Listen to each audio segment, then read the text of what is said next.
Hello everyone, welcome back to defence देश। मेरा नाम है हर्षवर्धन सिंह और आज दिसंबर मंथ के करंट अफेयर्स का वीडियो अपलोड कर रहा हूँ।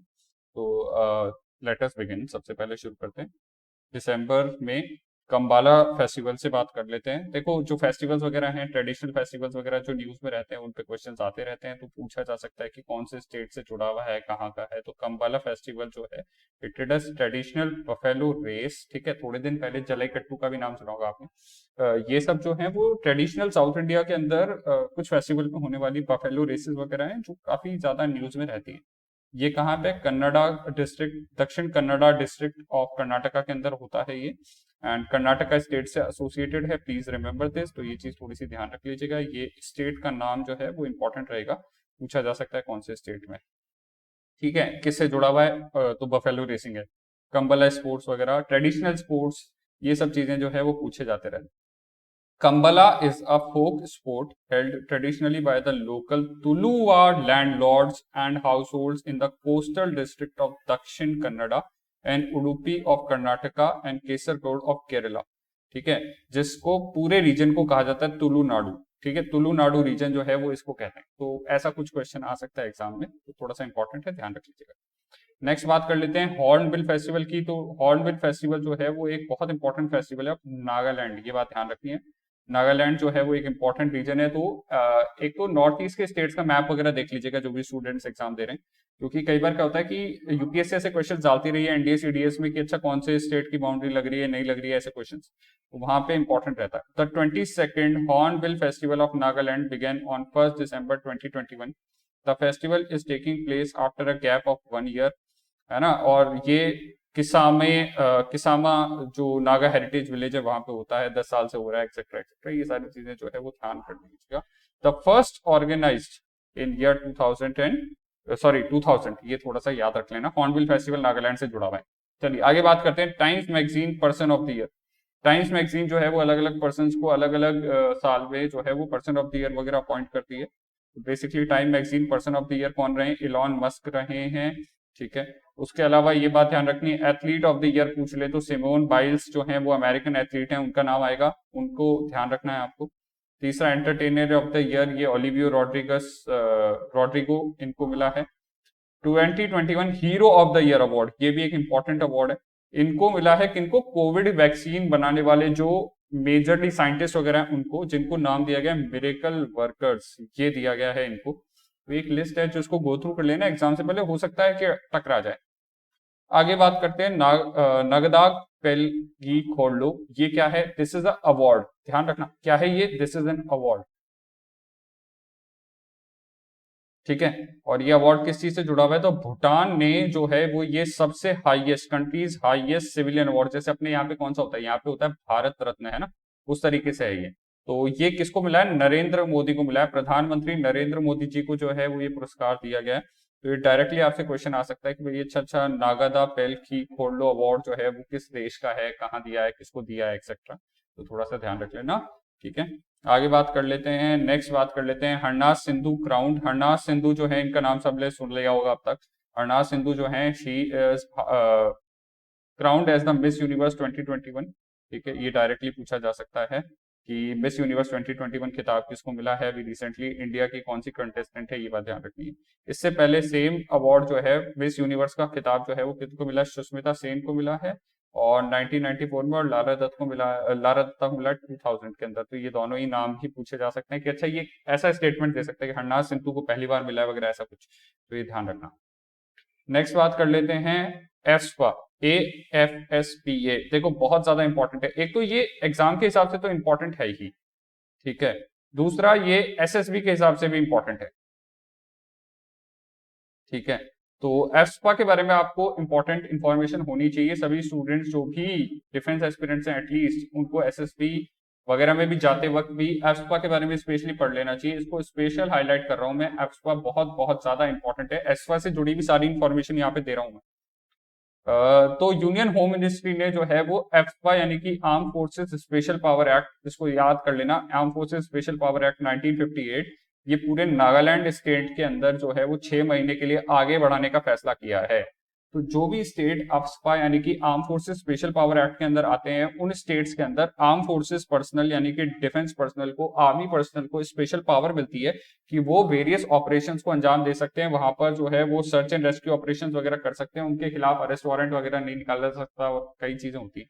तो स्पेशली जो है वो पावर्स मिलती हैं arm forces special power act के अंदर में आर्म फोर्सेस पर्सनल को कि वो अपना फंक्शन बेटर तरीके से, अपना काम बेटर तरीके से कर पाए। तो AFSPA gives unfettered powers to the armed forces and the central police armed forces deployed in disturbed area। तो जिन एरियाज को डिस्टर्ब एरिया की कैटेगरी में डाल दिया गया है, उनमें अगर AFSPA लगा दिया गया तो कुछ एरिया में स्पेशल पावर मिल जाती है arm forces and special arm police forces वाले ऑफिसर्स को टू किल एनीवन। ठीक है, एक्चुअली वो जो है वो गोली भी मार सकते हैं। To kill anyone acting in contravention of law and arrest and search any premises without a warrant. किसी भी आदमी को गिरफ्तार कर सकते हैं, किसी भी आदमी को बिना वारंट के सर्च कर सकते हैं और किसी भी तरीके से उनके खिलाफ इस मामले में केस नहीं होते हैं। The law first came into effect in 1958 to deal with the uprising in the Naga Hills. Naga Hills में जब लड़ाई चालू हुई थी तो उसको लेकर 1958 के अंदर इस एक्ट को लाया गया था सबसे पहले। ठीक है, और असम के अंदर भी जब असम के अंदर कुछ बोडो आतंकवादी संगठन वगैरह रहे हैं, उन्होंने अलग से स्टेट की डिमांड, अलग से कंट्री की डिमांड करी, तो उस टाइम पे इस एक्ट की जरूरत पड़ी थी। Now the act was amended in 1972। Act से जुड़े हुए सारे प्रोविजंस मैं दे रहा हूं। 1972 and the powers to declare an area as disturbed were conferred concurrently upon the central government along with state. तो सेंट्रल गवर्नमेंट और स्टेट गवर्नमेंट दोनों मिलकर डिसाइड कर सकते हैं कि किसी एरिया को डिस्टर्ब एरिया मानना है या नहीं मानना है। Presently union home ministry issues periodic disturbed area notification extending AFSPA only for Nagaland and Arunachal Pradesh. तो बेसिकली अभी अरुणाचल प्रदेश और नागालैंड में कुछ एरियाज हैं जिनको AFSPA लगाया गया है, और मणिपुर और असम जो है उनके लिए सेंट्रल गवर्नमेंट लगाती है, सॉरी स्टेट गवर्नमेंट लगाती है, और नागालैंड और अरुणाचल के लिए सेंट्रल गवर्नमेंट, यूनियन गवर्नमेंट लगाती है। ये बात ध्यान रखिएगा, ऐसा पॉइंट एग्जाम में आ सकता है। त्रिपुरा में भी पहले ये लगा हुआ था बट इस एक्ट को रिवोक कर दिया गया, हटा दिया गया इन 2015 and Meghalaya was under the AFSPA for 27 years until it was revoked in 1st April 2020। तो अब मेघालय और त्रिपुरा में नहीं है AFSPA, बट इन 4 स्टेट्स में लगा हुआ है, तो ये थोड़ा सा ध्यान रखने वाला रहता है। जम्मू और कश्मीर के लिए एक अलग एक्ट है। Jammu and Kashmir has a separate JNK armed forces special power act of 1919। तो ये थोड़े से ध्यान रख लेना। अभी थोड़े दिन पहले क्यों न्यूज में रहा था, क्योंकि AFSPA एक्ट के अंदर में जो मणिपुर है वहां के एक डिस्ट्रिक्ट के अंदर जो है वो आपको याद रखना है, मॉन नाम से डिस्ट्रिक्ट है, MON। मॉन डिस्ट्रिक्ट के अंदर कुछ लोगों को गोली मार दी गई थी AFSPA पावर्स के अंडर में बाय दी ऑफिसर्स। तो ये भी बहुत ज्यादा अभी न्यूज में चला था, इस वजह से मे भी हो सकता है कि AFSPA से जुड़ा हुआ कुछ क्वेश्चन आपके एग्जाम में आ जाए, तो प्लीज इस चीज को थोड़ा सा ध्यान रख लीजिएगा और देख लीजिएगा। World highest motorable road, world की सबसे हाईएस्ट मोटरेबल रोड यानी कि जिस पर गाड़ी चलाई जा सकती है, ऐसी रोड। देखो पहाड़ों के ऊपर कोई पगडंडी जिस पे कोई आदमी चल सकता है वो तो रोड नहीं मानेंगे, ये हाईएस्ट मोटरेबल रोड है। और ये किसने बनाई है? BRO यानी कि बॉर्डर रोड ऑर्गेनाइजेशन ने बनाई है। और ये जो है इसके अंदर उमलिंग ला पास के पास में ये बनाई गई है, 19,000 फीट के ऊपर इसको इनॉग्रेट किया गया। कहाँ पे है? लद्दाख के अंदर है। ये चीज ध्यान रखिए, डायरेक्टली पूछा जा सकता है। आगे बढ़ जाते हैं। INS खोखरी जो है उसको डीकमीशन कर दिया गया है। INS खोखरी डीकमीशन, डीकमीशन मतलब आउट ऑफ सर्विस चला गया ये, अब ये सेवा में नहीं है, आउट ऑफ सर्विस हो गया है। INS खोखरी वॉज डीकमीशन इन विशाखापट्टनम। ठीक है, it is the first of the indigenous build missile corvettes या कॉर्वेट्स। तो ये मिसाइल शिप्स हैं जो कि इंडिया में ही बने गए हैं। It was build by the Mazagaon dock ship builders limited on 23 अगस्त 1989। During her service the ship was commanded by 28 commanding officers वगैरह। ये इंफॉर्मेशन हमारे लिए इंपॉर्टेंट नहीं है, बट हाँ INS खुद की डीकमीशन कर दिया गया रिसेंटली, ये ध्यान रखना है। चलो आगे बढ़ते हैं, बात कर लेते हैं। इंडिया सक्सेसफुली टेस्ट फायर्स और टेस्ट प्रलय मिसाइल। प्लीज ध्यान रखना प्रलय मिसाइल किस चीज से जुड़ी हुई है, डायरेक्टली क्वेश्चन आ सकता है। 22 दिसंबर successfully test fired short range, ध्यान रखना short range surface to surface. ये भी पूछ लेता कई बार ये किस तरीके की मिसाइल है, ये ऐसा कुछ आ जाए तो प्लीज ध्यान रखना surface to surface guided ballistic missile Pralay off the Orissa coast, Orissa में इसको टेस्ट किया गया। Solid fuel battlefield missile developed by DRDO, किस तरीके की मिसाइल है? सॉलिड फ्यूल और बैटलफील्ड मिसाइल है, DRDO द्वारा बनाई गई है, based on Prithvi defence vehicles and Indian missile programme के अंदर में आती है। इंडिया मिसाइल प्रोग्राम के बारे में आप जानना चाहते हैं तो चैनल पे ही वीडियो मिल जाएगा, इंडिया मिसाइल प्रोग्राम के नाम से, उसको देख लीजिएगा। प्रलय जो है उसकी रेंज कितनी है, 350 से 500 किलोमीटर शॉर्ट रेंज है, और ये 500 से 1000 किलो तक का वॉर हेड या फिर एक तरीके से बॉम्ब ले जा सकती है। तो इस तरीके से ये प्रलय जो है वो एक बैलिस्टिक मिसाइल है, 500 to 1000 किलो कैपेबिलिटी इसकी है, और 350 से 500 किलोमीटर की रेंज है, प्लीज याद रख लीजिएगा।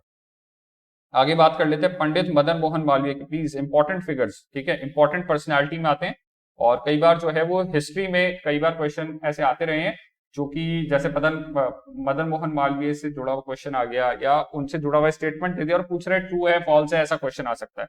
तो पंडित मदन मोहन मालवीय की 160th बर्थ एनिवर्सरी जो है वो मनाई गई। He was born on December 25, 1861 in Allahabad, Uttar प्रदेश।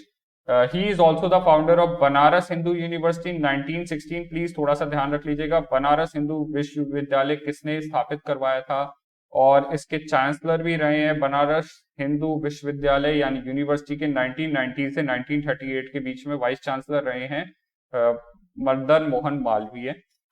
साथ ही साथ ये जो है वो 1909 से लेकर 1920 के बीच में जो सेंट्रल असेंबली थी, सेंट्रल लेजिस्लेटिव काउंसिल थी, उसके मेंबर भी रहे हैं। इन्होंने ही भारत स्काउट की स्थापना करी। भारत स्काउट एंड गाइड के फाउंडर कौन है, मदन मोहन मालवीय है, ये बात भी याद रखने वाली है। दूसरा, he founded a highly influential English newspaper the leader, ठीक है, न्यूज़पेपर का नाम ध्यान रखना है, कई बार ऐसा आ जाता है कि न्यूज़पेपर वगैरह किसने फाउंड किया है, कौन इसके फाउंडर है, ऐसा कुछ क्वेश्चन आ जाए तो द लीडर नाम से न्यूज़पेपर के फाउंडर हैं कौन, Madan Mohan Malviya. He was also the chairman of Hindustan times, Hindustan times newspaper के चेयरमैन भी रहे हैं 1924 से लेकर 1946 के बीच में। मदन मोहन मालवीय एकलौते ऐसे पर्सन है जो कि प्रेसिडेंट बने इंडियन नेशनल कांग्रेस के 1909, 1918, 1932 और 1933 में, और ओनली प्रेसिडेंट जो चार बार व्यक्ति, इकलौते व्यक्ति जो 4 बार कांग्रेस के प्रेसिडेंट बने वो मदन मोहन मालवीय हैं। इन्हें महात्मा गांधी ने कौन सा उपाधि दिया था, तो महामना का उपाधि जो है वो किसको दिया था, मदन मोहन मालवीय को दिया था। पंडित मदन मोहन मालवीय को भारत रत्न भी मिल चुका है, ये डायरेक्टली भी पूछा जा सकता है, मदन मोहन मालवीय को भारत रत्न कब मिला था, किस साल मिला था, या मिला भी है या नहीं, ऐसा कुछ पूछ सकते हैं, तो प्लीज थोड़ा सा ध्यान रख लीजिएगा। इनको मरणोपरांत पोस्टोमसली जो है वो 2014 में क्या मिला, भारत रत्न मिल गया था। चलिए आगे बात कर लेते हैं गुड गवर्नेंस डे। तो 25 दिसंबर, देखो इससे पहले वाली स्लाइड में फिर बता रहा था मैं, देखो 25 दिसंबर को क्या है, पंडित मदन मोहन मालवीय की 160th बर्थ एनिवर्सरी भी रही है, और सेम 25 दिसंबर को ही हमारे फॉर्मर प्राइम मिनिस्टर की बर्थ एनिवर्सरी रहती है, जो पीएम अटल बिहारी वाजपेयी रहे हैं उनकी।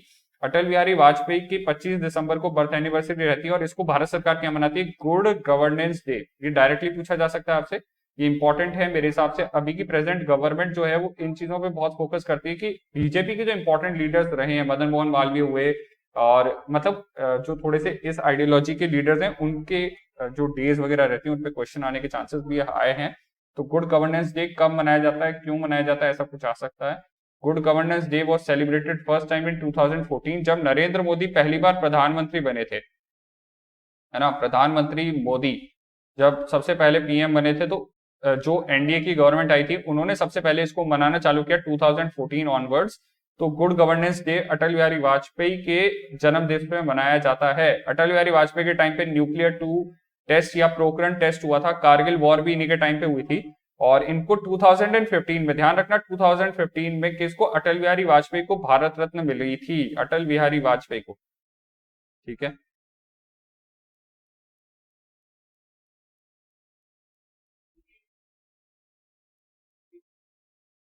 अटल बिहारी वाजपेयी को भारत रत्न मिली थी 2015 में।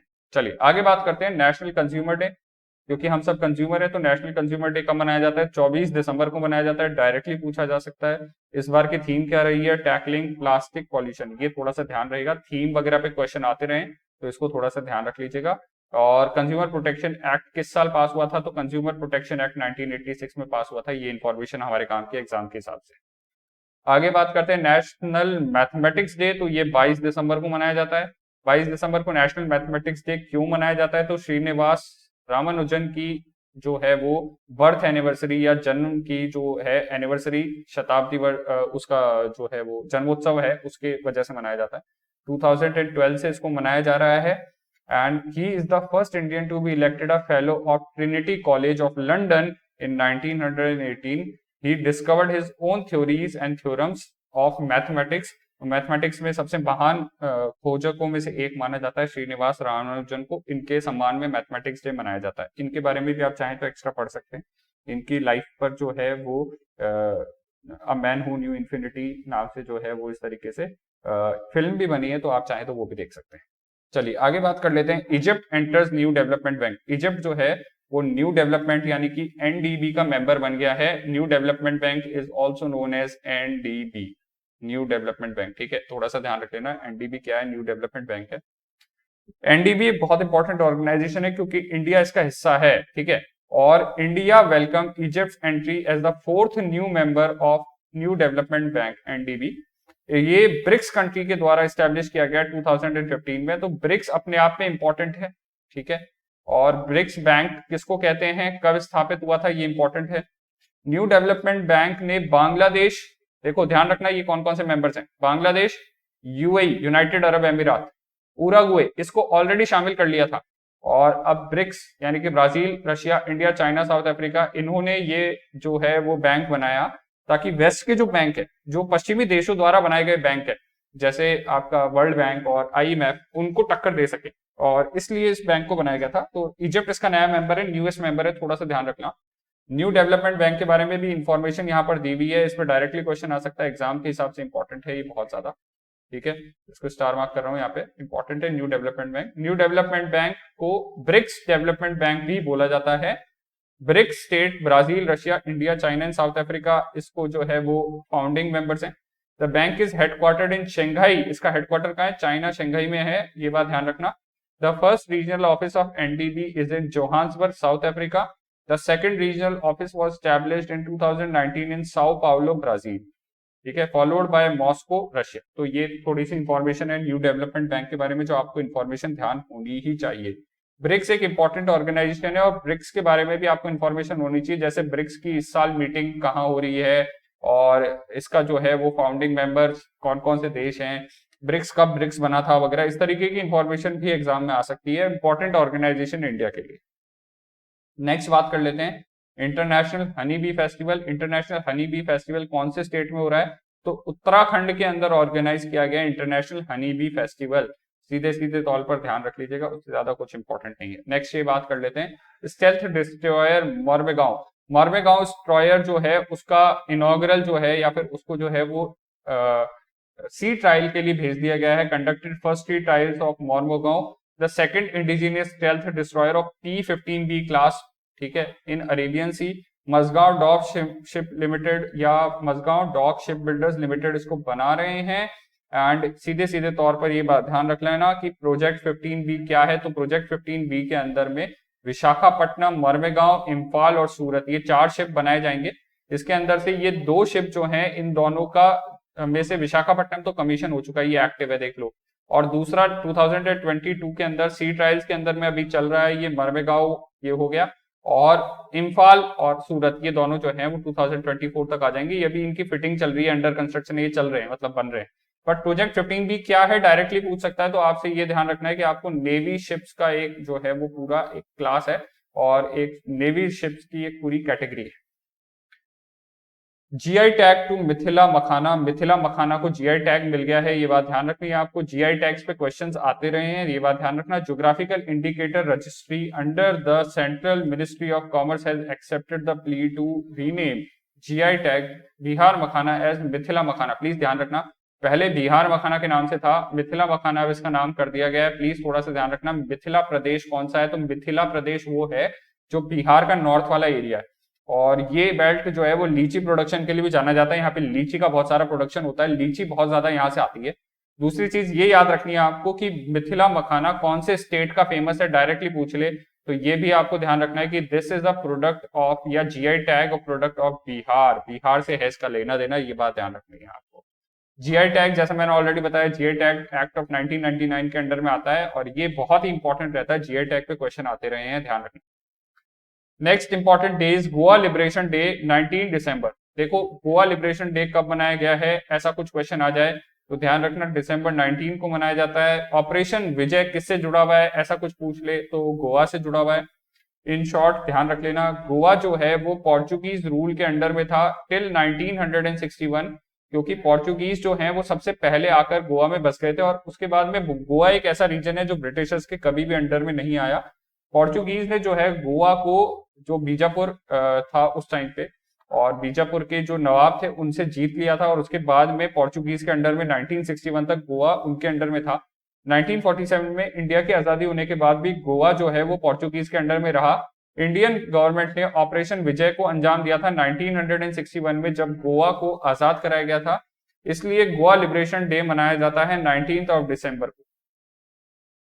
आगे बात कर लेते हैं अग्नि प्राइम मिसाइल की। अग्नि प्राइम मिसाइल जो है उसका टेस्ट फायर किया गया है। न्यूक्लियर केपेबल स्ट्रेटेजिक अग्नि मिसाइल जो है उसको बालासोर रेंज से टेस्ट किया गया। अग्नि prime is a new generation of advance variant of अग्नि क्लास मिसाइल। अग्नि prime is a new generation missile, ध्यान रख लेना। इसकी रेंज जो है वो 1000 से 2000 किलोमीटर के बीच में है।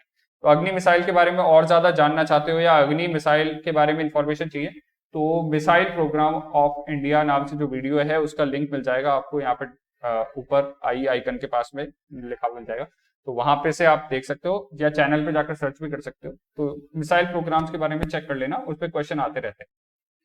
आगे बात कर लेते हैं India registered highest ever annual FDI. तो एफडीआई क्या होता है, फॉरेन डायरेक्ट इन्वेस्टमेंट, यानी कि अगर किसी तरीके से कोई कंट्री अपने यहाँ पे फॉरेन इन्वेस्टमेंट को डायरेक्ट मतलब फैक्ट्री वगैरह डालना, उस तरीके से डायरेक्ट इन्वेस्टमेंट। एक होता है एफपीआई फॉरेन पोर्टफोलियो इन्वेस्टमेंट, या एफआईआई फॉरेन इंस्टीट्यूशनल इन्वेस्टमेंट। तो वहां पे मैं निवेश करूंगा, सिर्फ पैसा ही डालूंगा, मैं खुद के रिसोर्सेज या खुद की फैक्ट्री नहीं डालूंगा। बट फॉरेन डायरेक्ट इन्वेस्टमेंट में मैं खुद के रिसोर्सेज, खुद की फैक्ट्री भी डालूंगा। इंडिया ने जो है वो हाईएस्ट एवर एनुअल एफडीआई का जो है आंकड़ा छू लिया है। India has registered the highest ever annual foreign direct investment FDI inflow, ठीक है, जो कि $81 बिलियन के आसपास है 2020-21 के अंदर। Commerce and industry ministry informed that FDI inflow in the last 7 financial year are over 440 billion FDI हुआ है इंडिया के अंदर। तो इंडिया एक बढ़ता हुआ इन्वेस्टमेंट है, डेस्टिनेशन है ऑल ओवर दी वर्ल्ड के लिए, तो ये एक अच्छी बात है हमारी कंट्री के लिए। Top 5 countries from where FDI equity inflows. तो इंडिया में सबसे ज्यादा एफडीआई कौन से कंट्रीज से आती है या किस कंट्री के थ्रू आती है, तो 2014 से 2021 के बीच में सिंगापुर, मॉरिशियस, यूएसए, नीदरलैंड और जापान इसमें टॉप कंट्रीज रहे हैं जिसके थ्रू होकर इंडिया में पैसा इन्वेस्ट होता है। तो ज्यादा से ज्यादा इंडियन कंट्रीज या इंडियन कंपनीज में पैसा इन्वेस्ट किया। इंडिया में आने वाली कंपनीज जो है वो सिंगापुर, मॉरिशियस, यूएसए, नीदरलैंड और जापान से पैसा इन्वेस्ट करना पसंद करती है। इसको कहते हैं foreign direct investment. FDI, FII, FPI वगैरह से कुछ जुड़ा हुआ कोई क्वेश्चन है, अगर आपको कोई कंफ्यूजन है, कोई डाउट है, ऐसा कुछ पूछना चाहते हैं तो मेरे को डायरेक्टली टेलीग्राम पे भी कांटेक्ट कर सकते हैं। मेरा टेलीग्राम आईडी जो है वो नीचे डिस्क्रिप्शन में दिया हुआ है, वहां से आप मेरे से कोई भी हेल्प वगैरह मांग सकते हैं, एग्जाम वगैरह से जुड़ी हुई कोई हेल्प चाहिए तो। चलिए आगे बात कर लेते हैं राष्ट्रीय एकता गीत, ये क्या है और किसने लॉन्च किया। तो ध्यान रखना डिफेंस मिनिस्टर राजनाथ सिंह ने जो है वो राष्ट्रीय एकता गीत को कंपोज करा है। नेशनल एनसीसी कॉर्प्स ने इनको लॉन्च किया राजनाथ सिंह जी ने, और एनसीसी कैडेट्स ने इसको जो है वो कंपोज किया है, ये बात याद रखनी है। इन 22 लैंग्वेजेस को कंपोज किया गया है। It was launched during the grand finale of Vijay श्रृंखला और संस्कृतियों का महासंगम, ठीक है, विजय श्रृंखला और संस्कृतियों का महासंगम कैंपेन जो न्यू दिल्ली में चलाया गया था, जो 1971 के इंडो पाकिस्तान वॉर की 75 इयर्स की उसमें उपलक्ष्य में चलाया गया था। वहां पे राष्ट्रीय एकता गीत जो है वो लॉन्च किया गया, किसके द्वारा, एनसीसी के द्वारा इसको कंपोज किया गया। नेशनल कैडेट कोर के बारे में पता होना चाहिए आप, स्पेशली जो कैडेट्स एनसीसी से ऑलरेडी हैं या उन्होंने कभी एनसीसी का पार्ट रहे हैं, उनको स्पेशली एनसीसी की हिस्ट्री पता होनी चाहिए, एसएसबी में ऐसे क्वेश्चंस भी आते हैं। चलिए आगे बात कर लेते हैं। सैड न्यूज है about the demise of CDS general Bipin Rawat साहब। ही पास्ड अवे रिसेंटली, जैसा आप सब लोगों को पता है, India first chief of defence staff थे। इनको जो है वो एयर फोर्स के एक हेलीकॉप्टर के थ्रू ले जाया जा रहा था, जिसके अंदर जो है वो कुन्नूर नाम की जगह तमिलनाडु में ये प्लेन क्रैश हो गया था। He was a Indian army chief, जो जनरल की पोस्ट से जो है वो उन्होंने फोर स्टार जनरल की पोस्ट से जो है वो सीडीएस की पोस्ट पर आए थे, and he is the first person to be appointed on this post. ये डायरेक्टली याद रखने वाली पॉइंट है। अब इसके कॉन्सिक्वेंसेज क्या हैं वो ध्यान से समझ लेते हैं, जो एग्जाम के हिसाब से इंपॉर्टेंट है। एक होती है चीफ्स ऑफ स्टाफ कमिटी, ध्यान रखना, चीफ्स ऑफ स्टाफ कमिटी मतलब तीनों सेनाओं के जो सेनाध्यक्ष हैं, चीफ हैं, उनकी एक कमिटी, उनकी एक समिति होती है। इस चीफ ऑफ स्टाफ समिति के नए अध्यक्ष बना दिए गए हैं आर्मी जनरल एमएम नरवाने जो हैं, नरवाने साहब जो हैं, उनको क्या बना दिया गया है, उनको बना दिया गया है चीफ ऑफ स्टाफ कमेटी का हेड। ठीक है। अब पहले क्या होता था, पहले जो भी तीनों सेवा अध्यक्षों में से सबसे सीनियर होते थे, जैसे अगर जनरल बिपिन रावत साहब सबसे सीनियर है तो वो इस कमेटी के हेड होंगे, फिर उसके बाद वो रिटायर हो गए तो नेवल चीफ उसके हेड होंगे, फिर वो रिटायर हो गए तो आर्मी चीफ उसके हेड होंगे, फिर वो रिटायर हो गए तो वापस से आर्मी चीफ, नेवी चीफ, इस तरीके से वो आपस में सर्कुलेट होती रहती थी। जब से सीडीएस की पोस्ट बनाई गई है तो ये जो डेजिग्नेशन थी चीफ ऑफ स्टाफ कमेटी का हेड, ये परमानेंटली सीडीएस को बना दिया गया। CDS chief of defence staff permanent chief of staff committee के हेड बन गए थे। अब क्या हुआ, जब ये पोस्ट खाली हुई तो चीफ ऑफ स्टाफ कमेटी का हेड अब कौन बनेगा, तो chief army chief general MM Naravane साहब जो हैं वो अब चीफ ऑफ स्टाफ कमेटी के हेड बन गए। ये बात ध्यान रखनी है आपको। जब से, देखो यहां पे लिखा हुआ है, before the creation of the post of the chief of defence staff the senior most among the 3 service chiefs used to be the chairman of the chief of staff committee. ठीक है। और जब से चीफ ऑफ डिफेंस स्टाफ की death हुई है general Bipin Rawat साहब की, तब से ये पोस्ट खाली थी। तो पहले इनके बीच में ये पोस्ट सर्कुलेट होती रहती थी, बट जब से सीडीएस की पोस्ट पे जनरल बिपिन रावत अपॉइंट हुए थे, तब से इस पोस्ट पे सीडीएस परमानेंट बन गए थे और बाकी तीनों चीफ आते जाते रहेंगे, सीडीएस इसके हेड रहेंगे, ऐसा हो गया था। बट अभी वो पोस्ट खाली हो गई तो फिर किसको बनाएंगे, तो chief of staff general MM Naravane, जो कि सबसे सीनियर है तीनों चीफ में से, उनको बना दिया गया। ये बात ध्यान रखना, थोड़ा सा समझ लेना, इसकी अंडरस्टैंडिंग होनी चाहिए आपको कि defence mechanism, defence machinery India में कैसे काम करती है, कमांड स्ट्रक्चर वगैरह क्या है, स्पेशली एसएसबी जाते हैं तो भी बहुत काम आता है। आगे बात कर लेते हैं स्वर्णिम विजय गाथा 16 दिसंबर को मनाया गया। 16 दिसंबर is also known as the Bangladesh liberation day. ठीक है। बांग्लादेश का लिबरेशन वॉर 1971 के अंदर जब बांग्लादेश की आजादी हुई थी, तो बांग्लादेश की आजादी का दिन भी है 16 दिसंबर, ध्यान रखना। तो स्वर्णिम विजय गाथा जो है ऑर्गेनाइज कराया गया विक्टोरिया मेमोरियल कलकत्ता के अंदर। It also mark the culmination of celebration of स्वर्णिम विजय वर्ष। तो स्वर्णिम विजय वर्ष जो पिछले साल यानी कि दिसंबर 2020 के अंदर जो है वो शुरू हुआ था, दिसंबर 16 2021 के अंदर खत्म हो गया। स्वर्णिम विजय वर्ष यानी कि 75 इयर्स ऑफ बांग्लादेश वॉर यहाँ पे पूरे हो गए, sorry 50 years of Bangladesh war यहाँ पे पूरे हो गए। और इस तरीके से विजय भव एंथम भी यहाँ पे लॉन्च किया गया, एन एक्सक्लूसिव एंथम विजय भवा जो है वो लॉन्च किया गया। Symphonic military brand of eastern command इन्होंने यहाँ पर ट्यून्स वगैरह बजाई थी। तो ध्यान रखना 16 दिसंबर की इंपॉर्टेंस क्या है, it is also known as Bangladesh liberation day. ठीक है। तो 16 दिसंबर is also known as Bangladesh liberation day.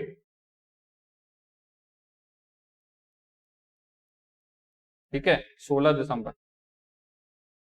ठीक है, ये इंपॉर्टेंट रहता है, ध्यान रख लेना इस चीज को, मैं स्टार लगा रहा हूँ। चलो आगे बढ़ते हैं, नेक्स्ट बात कर लेते हैं विजय दिवस। वही 16 दिसंबर, वही मैंने अभी बताया जैसे आपको, विजय दिवस मनाया जाता है 16 दिसंबर को। किस चीज के लिए, ऑपरेशन विजय जो है, और इसलिए पाकिस्तान की विक्ट्री 1971 वॉर के ऊपर पाकिस्तान फोर्सेस के जनरल आमिर अहमद खान जो है नाजी, उन्होंने नियाजी जो है उन्होंने सरेंडर किया था, जनरल नियाजी ने सरेंडर कर दिया था इंडियन आर्मी के सामने, बांग्लादेश की मुक्ति वाहिनी के सामने। ये सेकेंड वर्ल्ड वॉर के बाद में वर्ल्ड का सबसे बड़ा सरेंडर है। 93,000 पाकिस्तानी सैनिकों ने इंडियन आर्मी के सामने सरेंडर कर दिया था। ये बहुत बड़ी इंपॉर्टेंट फैक्टर आता है जो कि 1971 वॉर से जुड़ा हुआ है, बहुत बहुत मेजर इंपॉर्टेंट है। इस टाइम पे आर्मी जनरल कौन थे, जनरल थे Sam Manekshaw.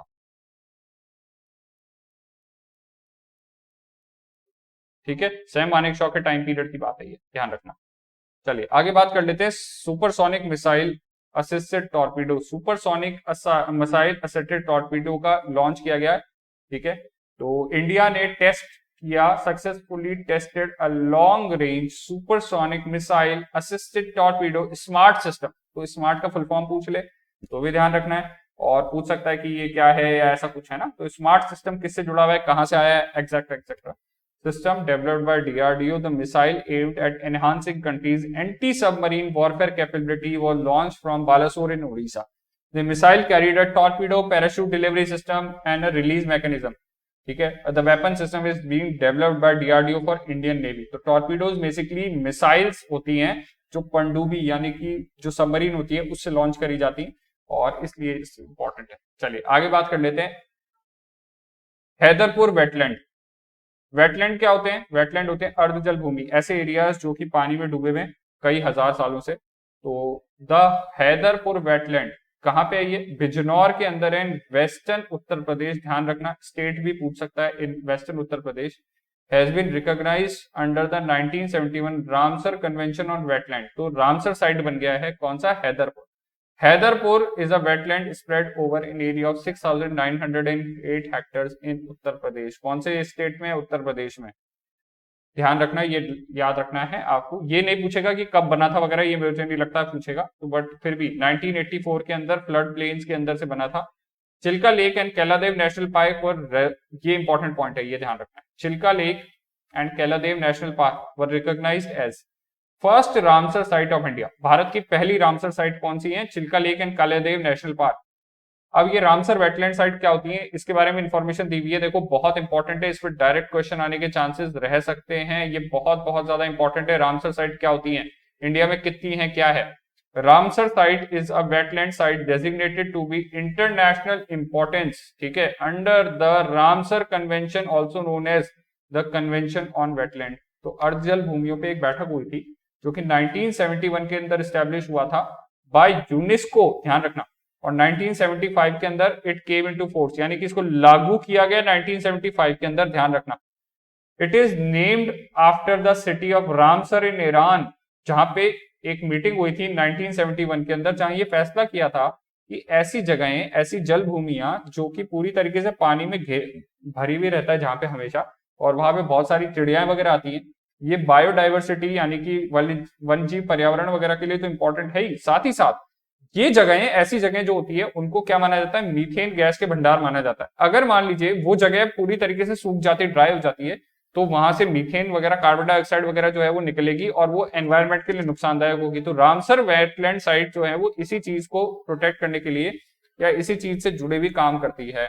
The convention headquarter, ठीक है, इसका हेडक्वार्टर कहाँ है, ये है ग्लैंड नाम की जगह पे, स्विट्जरलैंड के अंदर, है ना। और मैक्सिमम साइट, इंडिया में कितनी साइट है, इंडिया में 46 साइट है, यूके में मैक्सिमम 175 साइट है, वर्ल्ड में सबसे ज्यादा यूके में।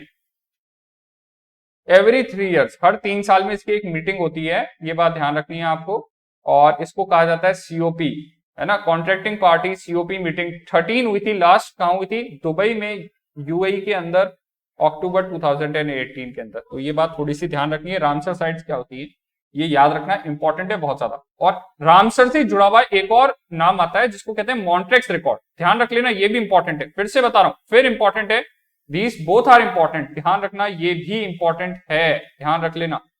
Now Montreux record, the Montreux record is the register of wetland sites on the list of Ramsar wetlands of international importance where changes in ecological character have occurred. तो basically ऐसी Ramsar sites जिनमें बहुत ज्यादा बदलाव आ गया, बहुत ज्यादा खतरे में है ना, और अकरिंग, चेंजेस आर अकरिंग और likely to occur as a result of technological development, pollution और अदर ह्यूमन इंटरफेरेंस। तो किसी भी तरीके से, किसी भी कारण से, ह्यूमन इंटरफेरेंस हो, टेक्नोलॉजिकल चेंज हो, कुछ भी कारण हो, अगर कोई रामसर साइट है, कोई ऐसी जगह है जो खतरे में है, तो उसको किस में डाल दिया जाता है, लिस्ट में डाल दिया जाता है। इस लिस्ट का नाम है मॉन्ट्रेक्स रिकॉर्ड। तो मॉन्ट्रेक्स रिकॉर्ड लिस्ट में आने वाली साइट में इंडिया में, ध्यान रखना, at present Keoladeo national park of Rajasthan and Loktak lake of Manipur are the 2 Indian sites listed under it. ये बात ध्यान रखना है, ये भी क्वेश्चन आ सकता है।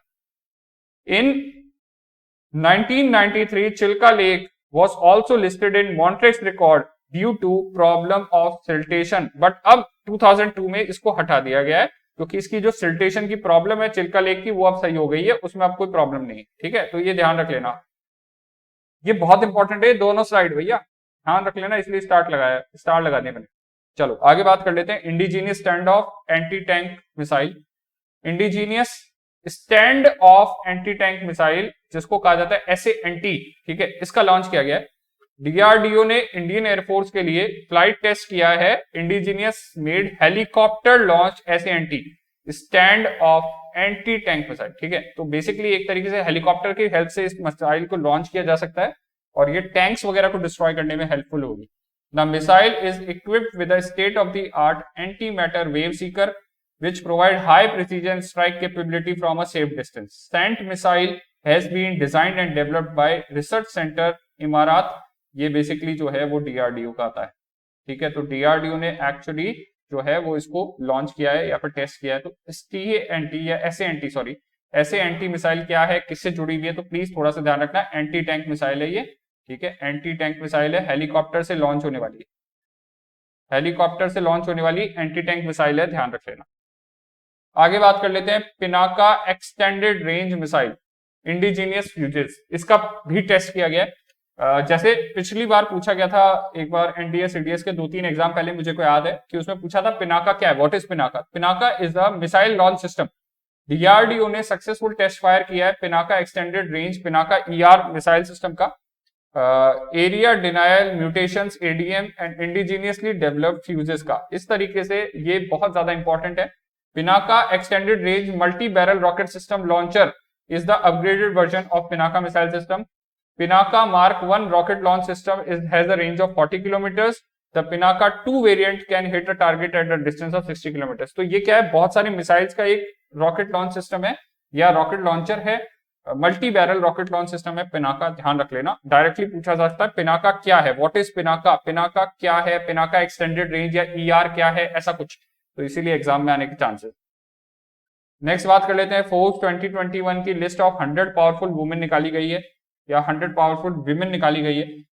Union finance minister Nirmala Sitharaman जो है वो इंडिया की टॉप पावरफुल वुमेन है या फिर वुमेन है, has made it to the fourth annual list of powerful women, ठीक है। इनकी रैंक क्या रही है, इनकी रैंक रही है 37, ठीक है, ध्यान रख लेना, इनकी रैंक रही है 37।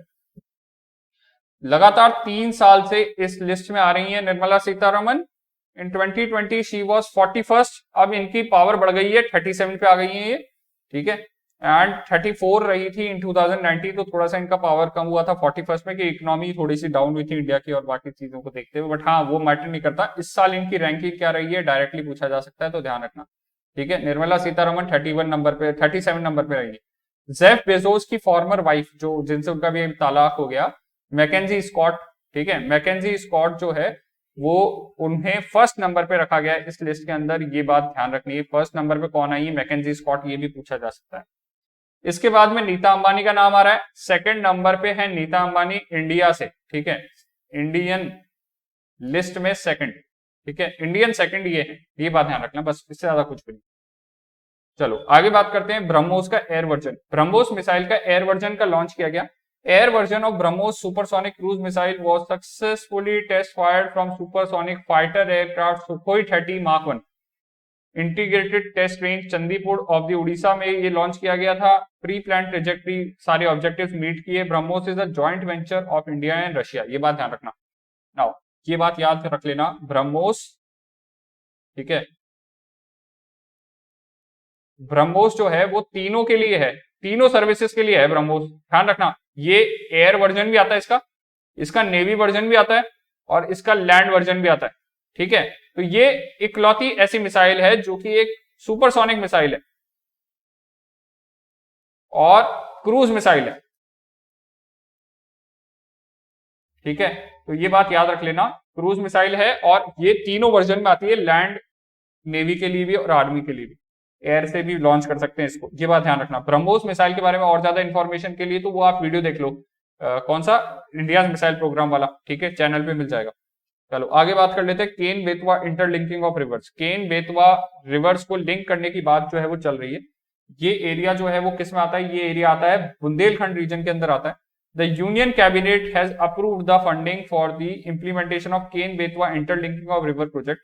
ग्वालियर और झांसी वाले बेल्ट के अंदर MP UP की बॉर्डर पे ये लिंक प्रोजेक्ट चल रहा है, जिसमें इन दोनों नदियों के पानी को जोड़ने की बात चल रही है। बहुत टाइम से ऐसा प्रोजेक्ट चल रहा है, बट ये अब सक्सेसफुली इंप्लीमेंट हो जाएगा। तो ये एक्चुअली 44,000 करोड़ रुपए की लागत से 2020-21 के हिसाब से ये केम बेतवा लिंक प्रोजेक्ट की बात चल रही है।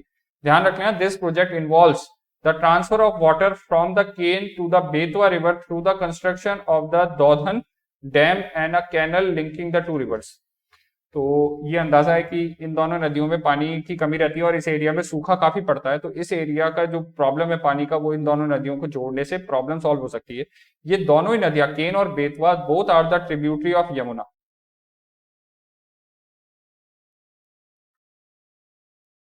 ये बात भी ध्यान रख लेना, यमुना रिवर की ट्रिब्यूटरी हैं ये दोनों, केन और बेतवा दोनों। कौन सी? Cane and Betwa. ठीक है, तो ये बात याद रखनी है। Arm forces flag day is celebrated on 7th of December। Arm forces flag day कब मनाया जाता है? डायरेक्ट क्वेश्चन आ सकता है। Arm forces flag day is celebrated on 7th of December। Objective क्या है? Objective is to collect the fund from the people of the betterment of the arm forces staff by selling Indian flags, badges, stickers and other items. जो लोगों ने NCC की है या arm forces से जिनका लेना देना है, डिफेंस बैकग्राउंड रहा है, उनको पता होगा आर्म फोर्सेस फ्लैग डे क्या होता है। बट जिन लोगों को नहीं पता, थोड़ा सा ध्यान रखना, डिफेंस मिनिस्ट्री ने एक्चुअली इसको 1949 के अंदर सेटअप किया था। कमिटी वो setup on August 20, 1949 under then defence minister of India.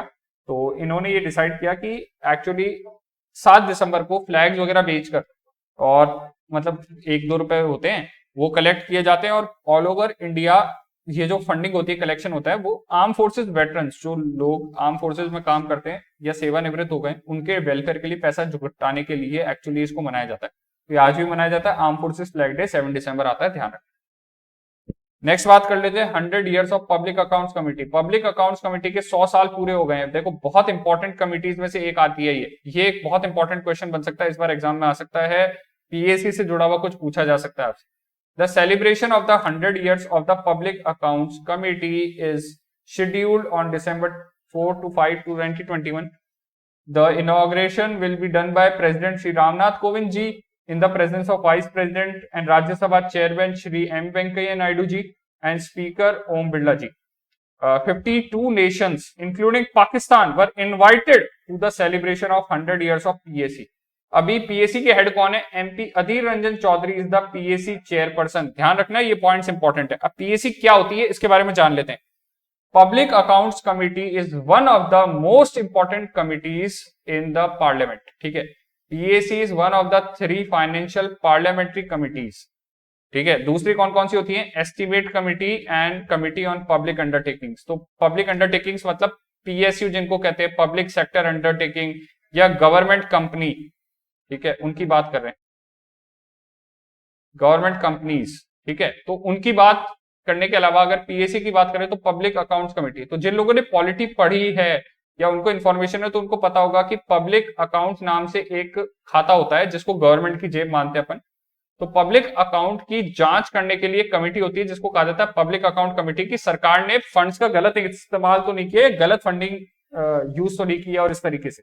तो इसकी एक कमेटी होती है जो पार्लियामेंट में बैठती है। ठीक है, तो ये this is the parliamentary committee, है ना, ये हमने देखा है क्लासेस जो जिन्होंने अटेंड किए मेरे साथ में, उन लोगों को पता है कि पार्लियामेंट्री कमिटीज क्या होती है, पब्लिक अकाउंट्स कमेटी क्या होती है, तो उनको ध्यान रखना चाहिए। Parliamentary committee draw their authority from article 105 and article 118 of the constitution of India. ठीक है, the public accounts committee was introduced in 1921 after its first mention in the government of India act 1919। Montagu Chelmsford reforms जिसको बोलते हैं ना, उसमें लाया गया था ये। तो पब्लिक अकाउंट्स कमिटी सबसे पहले 1921 में बनी थी। Public accounts committee is now constituted every year, हर साल बनाई जाती है पब्लिक अकाउंट्स कमिटी। इसका टेन्योर कितना होता है? 1 साल का होता है। Tenure is 1 year. ठीक है, टेन्योर इज 1 ईयर। और हर साल पब्लिक अकाउंट्स कमेटी के मेंबर्स जो होते हैं उनको चुना जाता है एवरी ईयर। ठीक है, और हेड कौन होता है इसका? हेड हमेशा अपोजिशन का लीडर,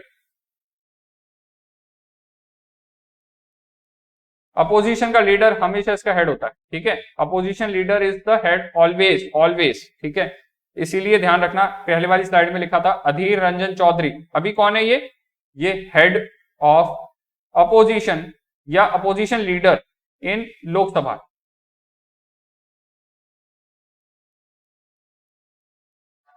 ठीक है, ये बात ध्यान रखनी है आपको। तो इसीलिए यहाँ पे देख लो, every year head of the opposition को बनाया जाता है इसका हेड, तो अधीर रंजन चौधरी इसके हेड होंगे। ठीक है, ध्यान रखना। The chairman of the committee is appointed by the speaker of Lok Sabha. Chairman of the committee is appointed by speaker Lok Sabha. लोक सभा स्पीकर इसको हेड करता है।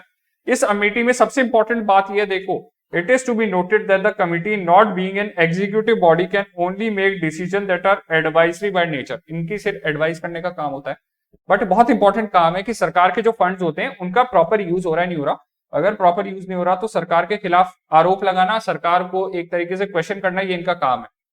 और प्रेजेंटली इसमें कितने मेंबर हैं? 22 मेंबर हैं, जिसमें से 15 members are elected by Lok Sabha speaker and 7 members are elected by the Rajya Sabha chairman. ये बात ध्यान रखना, बहुत इंपॉर्टेंट पॉइंट बनता है कि इसमें कितने मेंबर्स हैं, कितने मेंबर्स कहां से आते हैं, ऐसा कुछ। और इनका टर्म कितना है? With the term of 1 year only.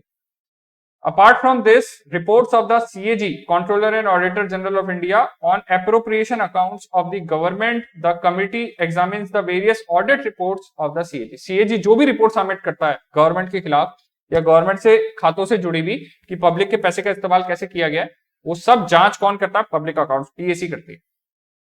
आगे बात कर लेते हैं, लीना नायर की बात कर लेते हैं। लीना नायर कौन है? Indian origin. Leena Nair has been named as the global chief executive officer CEO of French fashion group Chanel. Chanel group की जो है वो CEO किसे बनाया गया? ऐसा क्वेश्चन आ जाए तो लीना नायर को डायरेक्टली क्वेश्चन आ सकता है, उससे ज्यादा कुछ नहीं। आगे बढ़ते हैं, नेक्स्ट क्वेश्चन देख लेते हैं। गीता गोपीनाथ। गीता गोपीनाथ बहुत टाइम से न्यूज में रही है, एक इंपॉर्टेंट इंडियन पर्सन है, इसीलिए The International Monetary Fund has appointed its outgoing chief economist Geeta Gopinath as its first deputy managing director. Directly पूछा जा सकता है, डेप्यूटी मैनेजिंग डायरेक्टर किसे बनाया गया है? फर्स्ट डेप्यूटी मैनेजिंग डायरेक्टर किसे बनाया गया है? किस इंडियन को बनाया गया है? ऐसा क्वेश्चन आ जाए तो प्लीज ध्यान रख लेना, गीता गोपीनाथ का नाम याद रखिएगा, ये इंपॉर्टेंट है। ये काफी टाइम से न्यूज में रही है। क्यों?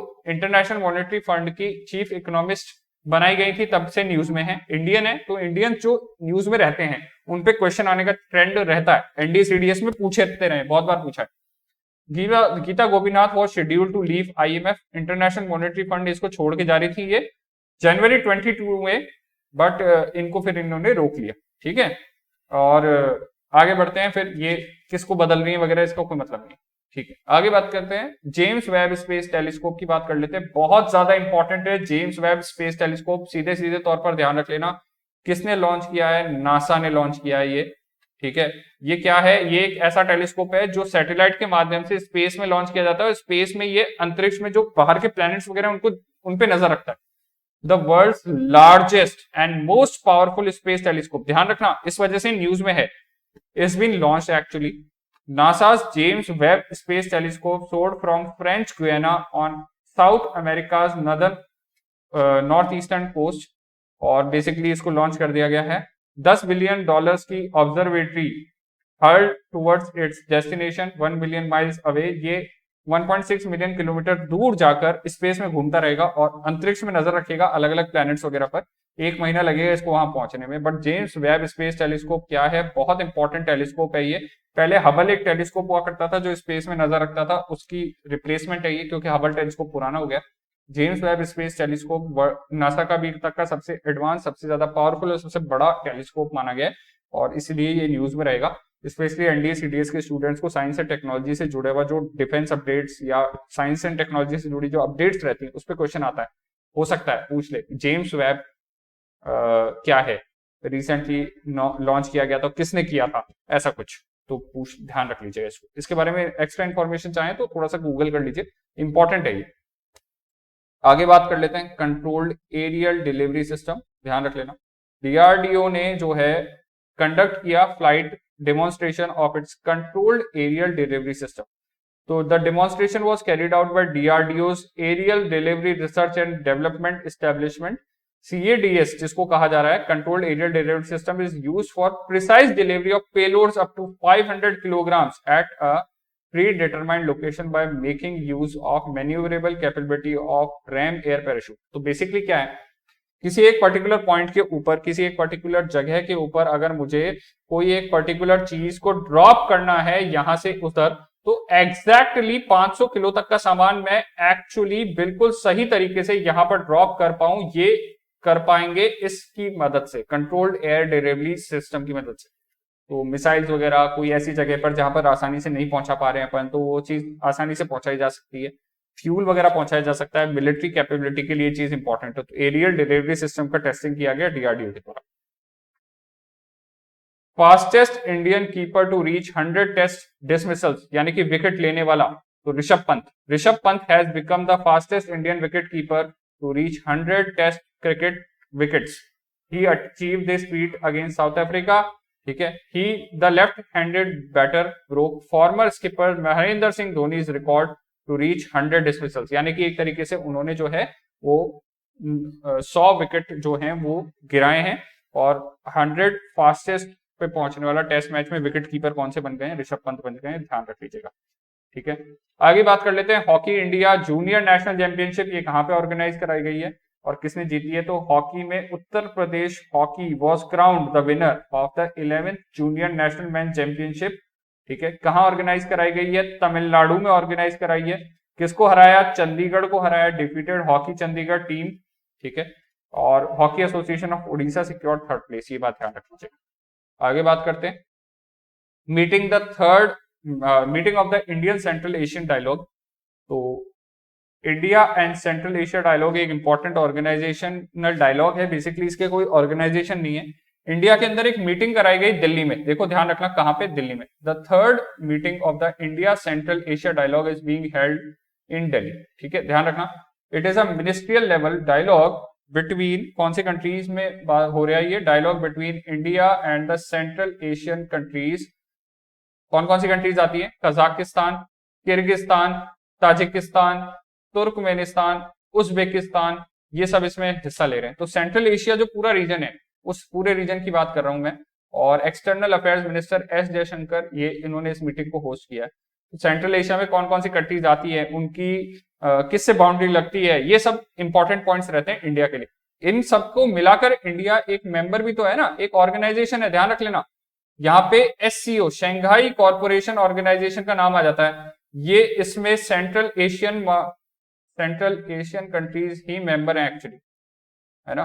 तो ये एक इंपॉर्टेंट ऑर्गेनाइजेशन बनती है SCO Shanghai Corporation Organisation, Central Asian countries की ऑर्गेनाइजेशन है। इसमें 8 मेंबर आते हैं।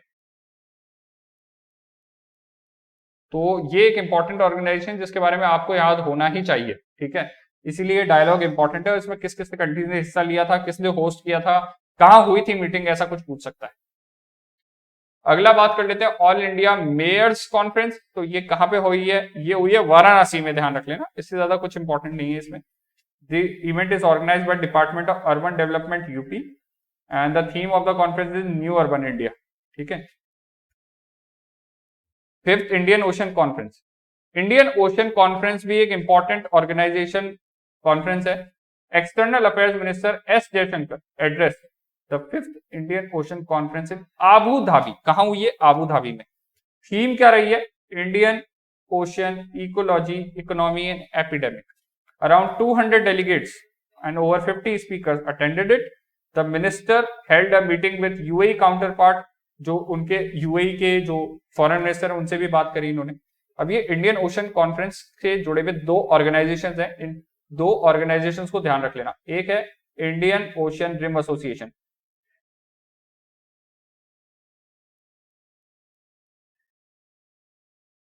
ठीक है।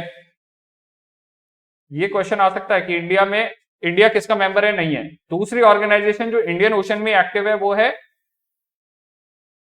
Indian Ocean commission.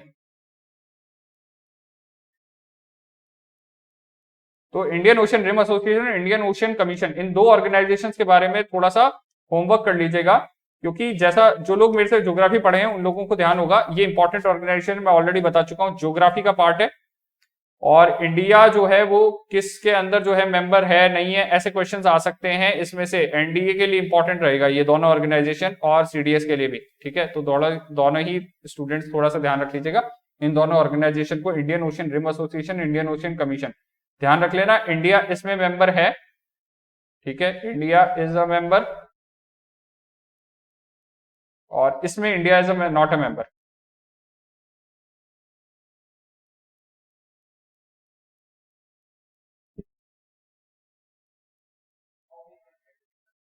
ठीक है, ये बात ध्यान रखनी है आप। चलो, Vladimir Putin visit to India, ये भी बात कर लेते हैं। देखो, पुतिन अभी बहुत न्यूज में है, पता ही है आप सब लोगों को।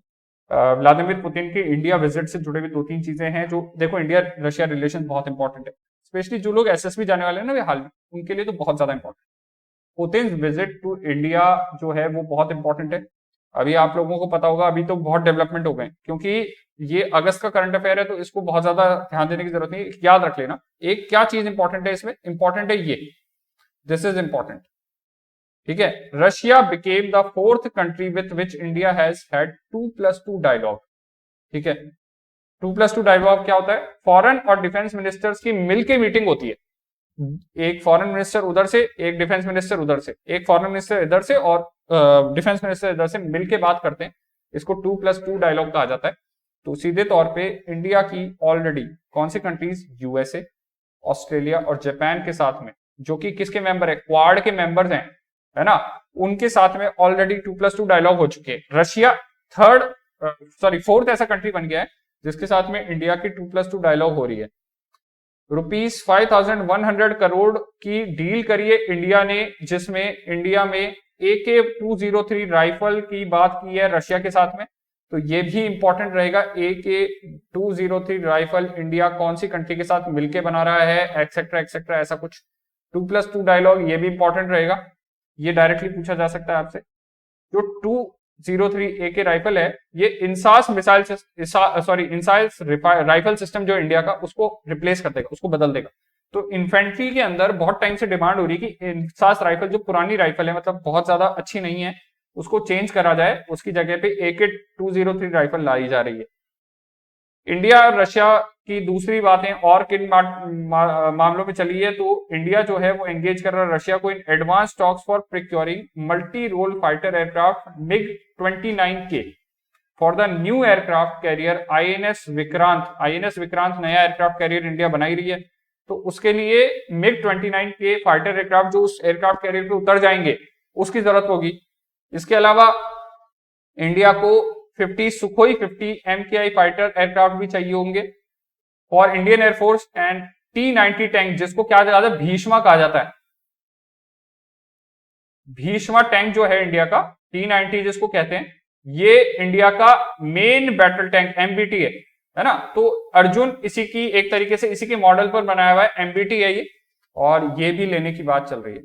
उसके अलावा इंडिया गगनयान प्लान जो कर रहा है, मतलब स्पेस में इंडियंस को भेजने का प्लान जो कर रहा है, उसकी ट्रेनिंग सारी रशिया में चल रही है।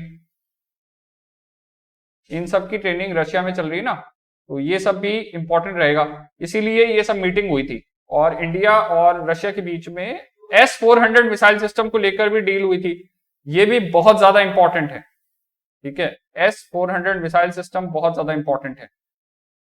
डायरेक्टली पूछा जा सकता है S-400 मिसाइल सिस्टम इंडिया ने कहां से खरीदा है, तो इसकी डिलीवरी भी लेनी है अभी इंडिया को। ये इंडिया का जो है वो बहुत इंपॉर्टेंट मिसाइल डील है।